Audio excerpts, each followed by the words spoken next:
The school bell's shrill cry was the only sound that ever seemed to acknowledge my existence. It rang through the hallways of Kimai High, a signal for the tide of students to shift, to ebb and flow from one classroom to another. I was a quiet eddy in that current, a still, silent point that no one bumped into, that no one noticed. To them, I was Rin Sato, quiet, ordinary, invisible. My world was a study in soft grays and muted tones, a watercolor painting left out in the rain. But when the sun went down, and my bedroom door clicked shut, the colors exploded. A headset replaced my silence. A ring light burned away the shadows of my shyness. The glow of the monitor was my personal sun. In that digital space, I wasn't Rin, I was Mei. My channel, Mei's Melody, was a sanctuary for over 100,000 subscribers who thought they knew me. To them, I was a burst of infectious laughter, a girl with a voice that could carry a tune and a joke with equal ease, a guitarist who poured a confidence I never felt into every chord. Mei was everything Rin was not. She was vibrant. She was seen. I guarded the barrier between these two worlds with the intensity of a dragon hoarding its last treasure. My streaming setup was meticulously hidden. My online earnings were tucked away in a separate bank account under my grandmother's name.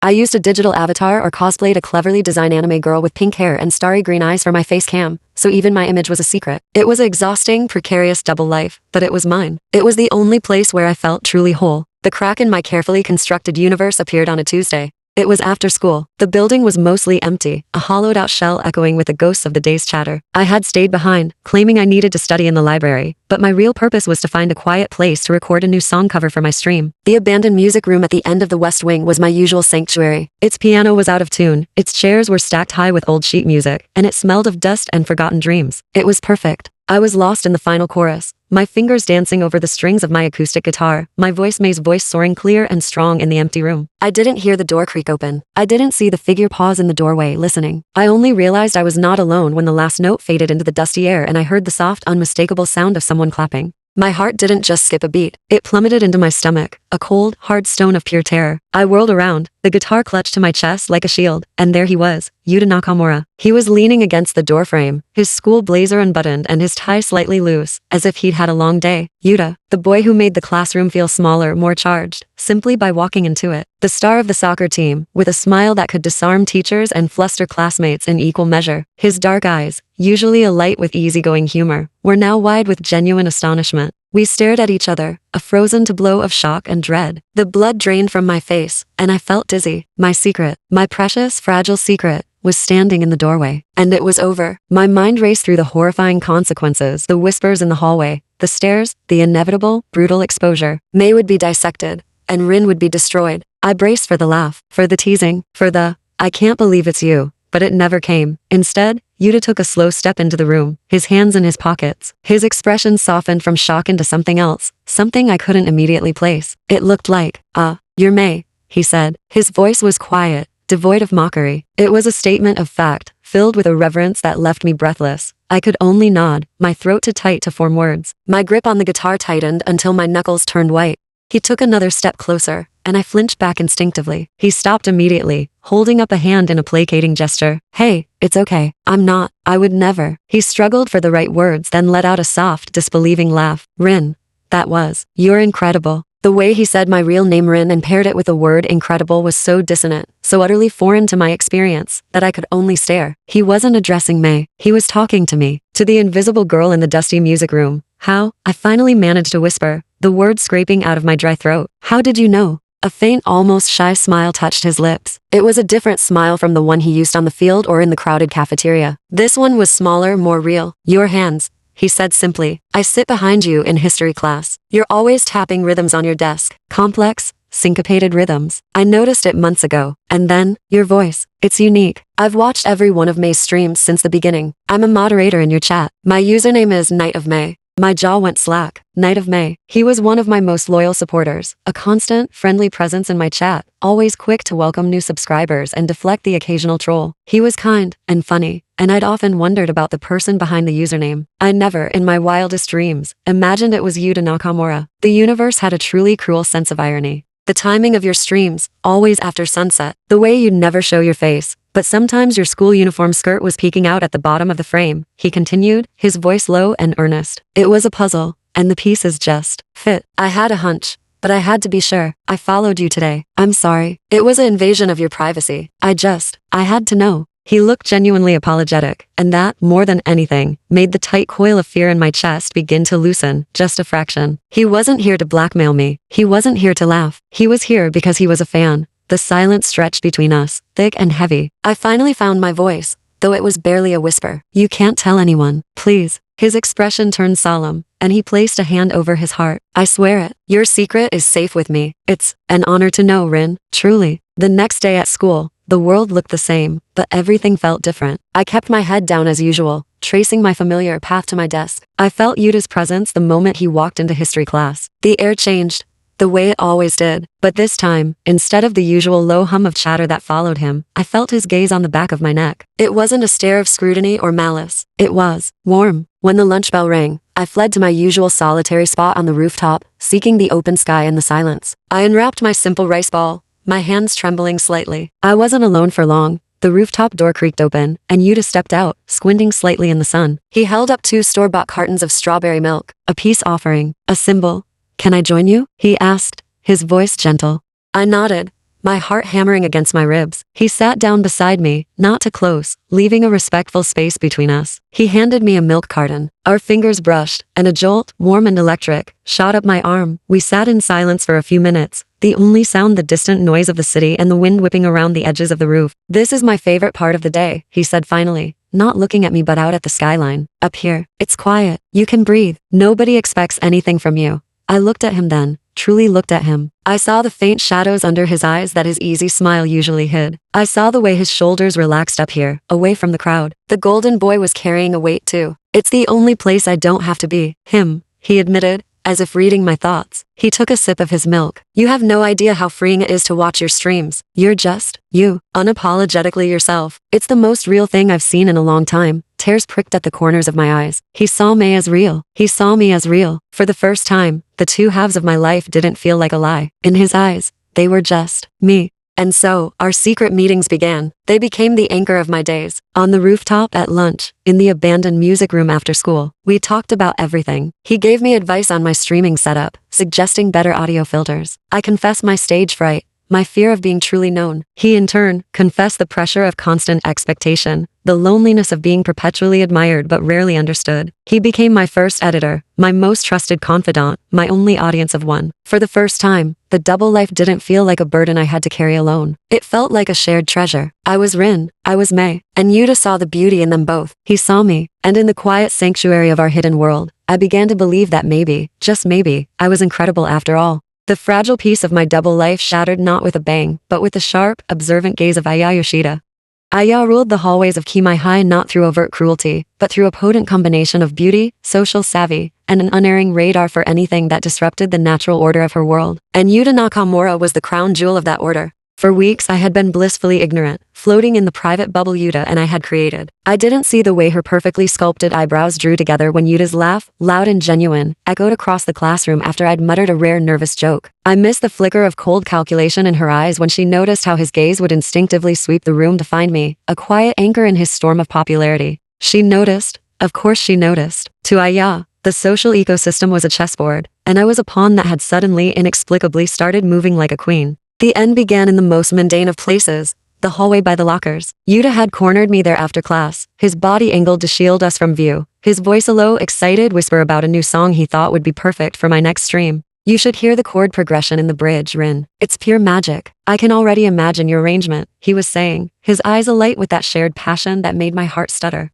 I was nodding, a real unforced smile on my lips, completely unaware that Aya was just around the corner, pretending to search for a book in her locker, her body still as a statue as she listened. The fatal mistake was his use of my name. Not Rin, but my other name. The name only he and my online audience knew. It's so perfectly Mei, he said, the name hanging in the air between us like a confession. I saw. The moment his own brain caught up with his mouth, his eyes widened in horror. We both froze, our shared secret shimmering vulnerably in the public space. We didn't need to turn around to know we'd been heard. The air itself grew cold. The next day, she found me. She maneuvered me into the empty girl's bathroom with the effortless grace of a predator, her smile sweet and venomous. She backed me against the cold tile wall, her perfume something expensive and floral smothering the air. I always knew there was something odd about you, Rin Sato, she purred, her voice deceptively soft. So quiet, so mousy. It made no sense why Yuta would ever look twice at you. But now it does. She leaned in, her words a poisonous whisper in my ear. Mei. The name was a dagger. My blood ran cold. You'll stay away from him, she hissed, all pretense of sweetness gone, replaced by a glacial fury. No more rooftop lunches. No more secret meetings in that disgusting old music room. You will become invisible to him again, or I will stand up in the middle of the cafeteria tomorrow and tell every single person in this school that their beloved confident streamer Mei is actually the pathetic, silent girl who sits in the back of history class. I will ruin you. Fear, cold and absolute, wrapped around my heart, squeezing the air from my lungs. It was my worst nightmare, given a face and a voice. I saw it all in a horrifying flash, the pointing fingers, the cruel laughter, the betrayal in the comments of my stream, the end of the only place I ever felt powerful. The weight of it was crushing. So I broke. I gave in. I started with excuses. I can't meet today. My grandmother is sick. I have to study for a test I forgot about. I'm not feeling well. Each lie was a stone I placed between us, building a wall he couldn't see. The confusion in Yuta's eyes was a physical pain to witness. The easy smiles he reserved for me vanished, replaced by a hesitant, wounded frown. He'd try to catch my eye in class, sending silent questions I deliberately ignored. I kept my head down, my shoulders hunched, becoming more invisible than I had ever been before. I was burying Rin to protect Mei, and in the process destroying them both. He drifted. The light that usually surrounded him dimmed. He stopped laughing as loudly with his soccer friends. He began to stare into the middle distance in the hallways, his gaze lost, searching for something for me that he couldn't find. And Nahia moved in. With me out of the way, she attached herself to his side with the tenacity of ivy. She was there to link her arm through his when he looked confused, to laugh too loudly at his jokes, to claim the seat next to him at lunch that had once been secretly reserved for me. She held his hand possessively, her fingers laced through his, a public declaration of a claim she had no right to. But I saw what others didn't. I saw the emptiness in Yuta's eyes when he looked at her. He was polite, a gentleman by habit, but his attention was a million miles away. His gaze would often slide past her perfectly styled hair, scanning the room, still hoping, still searching for a glimpse of the girl who had vanished. The deepest cut came on a Saturday. I was sent to the market to buy groceries for my mother, lost in my own miserable thoughts, hiding behind an oversized hoodie. The world felt dull and gray, matching the ache in my chest. And then I saw them. There outside the cinema, stood Yuta and Aya. It was a date. It had to be. She was dressed impeccably, laughing up at him, one hand resting on his arm. Yuta stood stiffly, his hands shoved deep in his pockets, offering a small, strained smile that didn't reach his eyes. My heart didn't just break. It shattered. It felt like all the air had been punched from my lungs. I stood frozen, a ghost watching my own nightmare play out. This was the cost of my secret. This was what I had given him up for. As they turned to leave, they walked right past my frozen form. Ahia, triumphant and oblivious, didn't see me at all. But Yuta did. His eyes met mine for a fraction of a second. In that fleeting glance, I saw it all: the confusion, the hurt, a deep, profound sadness, and a question that screamed in the silence between us. Why? Then he was gone, pulled along by Ahia, who was chattering animatedly, unaware of the silent exchange that had just shattered me all over again. I later heard from a gossiping classmate that the date had been a disaster. Ahia had been furious. Yuta, it seemed, had been distant the entire time, lost in his own thoughts. He hadn't asked her out again. He hadn't even really paid attention to her. It was a small, cold comfort, buried under an avalanche of pain. He was miserable without me, just as I was utterly broken without him. But the chains of Ahia's threat held me fast. I was trapped, and from the look in his eyes as he passed me by, he believed I had simply stopped caring. And that was the most painful secret of all. The weight of Ahia's threat became a constant, suffocating presence. Each day was a lesson in exquisite torture. I navigated the school halls like a ghost, feeling the hollow ache in my chest every time I saw Yuta. He had stopped trying to catch my eye altogether now. His once animated face was a mask of quiet resignation, and the distance between us felt like an uncrossable ocean. Ahia, however, was a storm of frustrated energy. Her carefully planned date had backfired spectacularly, and her prized possession was slipping through her fingers, all because of the mousy nobody she thought she had under her thumb. She decided to apply more pressure. One afternoon, as the last of the students trickled out of the gates, she cornered me behind the school, near the bike sheds, a place shadowed and out of view. Her hand shot out, her fingers, closing around my wrist with a cruel, surprising strength. Her perfectly manicured nails dug into my skin. "This little game of yours has gone on long enough, Rin," she hissed, her voice low and venomous. The sweet, floral scent of her perfume now smelled cloying and toxic. "He's miserable. He's not paying attention to me, and it's your fault. You're still in his head." I tried to pull away, but her grip was like iron. "I've stayed away from him, just like you said," I whispered, my voice trembling. "It's not enough anymore," she snapped, her eyes flashing with a cold fire. Your mere existence is a problem. So here's what's going to happen. You are going to talk to him. You are going to tell him that he's been imagining things, that he should be with someone on his level. You are going to convince him to date me properly. The audacity of the demand stole my breath. I can't do that. You can, and you will, she said, her voice dropping to a deadly whisper. Do it by tomorrow, or I will stand in the middle of the courtyard first thing in the morning and announce to the entire school that their beloved streamer Mei is a fraud. A shy, pathetic little girl who's been lying to them all. I will ruin your little digital fantasy forever. Do you understand me? Tears of helplessness and rage welled in my eyes. She had me completely trapped. To protect Mei, I would have to personally destroy the only real connection I had ever made. I would have to look Yuta in the eye and lie to tell him that everything we shared was a mistake. The thought was more horrifying than any public exposure. I opened my mouth, though I had no idea what would come out: a plea, a sob, a surrender, when a voice, cold and sharp as shattered ice, cut through the tense air. That's enough.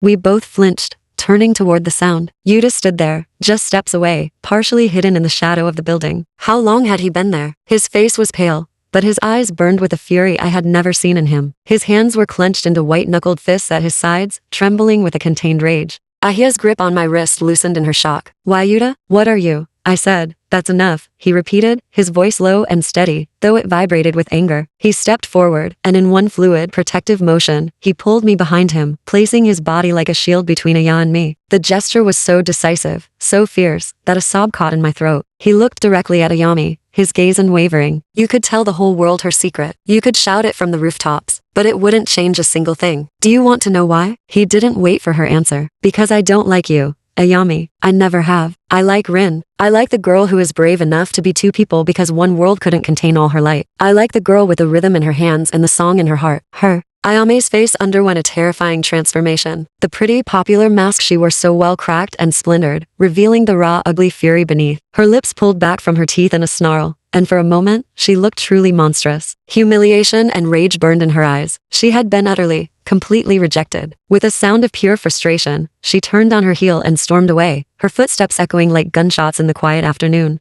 The silence she left behind was heavy, but the chains around my heart were gone. I stood there, shaking, staring at Yuta's back, at the tense line of his shoulders. Slowly, he turned to face me. The storm of anger in his eyes had faded, replaced by a soft, aching sadness. You should have told me, he said, his voice barely above a whisper. Rin, you should have told me she was threatening you. All this time, I thought you changed your mind about me. The tears I had been holding back for weeks finally broke free, streaming down my face. I was so scared. I choked out. Mei, it's everything to me. It's the only place I'm not afraid. I couldn't lose it. I couldn't lose you either, but I thought pushing you away was the only way to protect both. He reached out, his thumb gently brushing away a tear from my cheek. The touch was electric and soothing all at once. You don't have to hide anymore. Not from me. Rin, Mei, they're both you. The quiet girl in history class who taps out complex rhythms on her desk, and the amazing, confident streamer who makes 100,000 people feel less alone. They're both the girl I. He took a shaky breath, his own eyes glistening. The girl I've fallen for.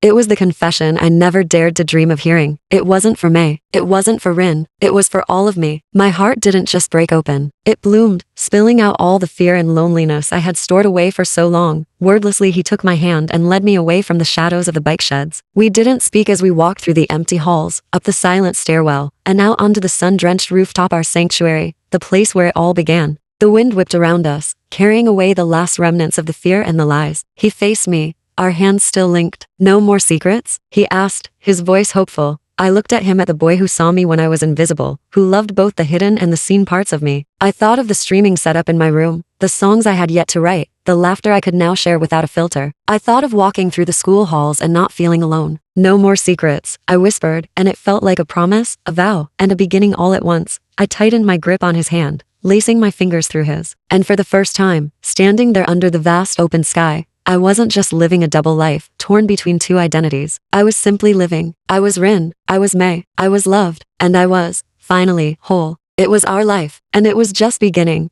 Maybe I'll always be both Rin and Mei. But with Yuta beside me, I don't need to be afraid of either. Because he's the one who saw both sides of me, and chose to stay.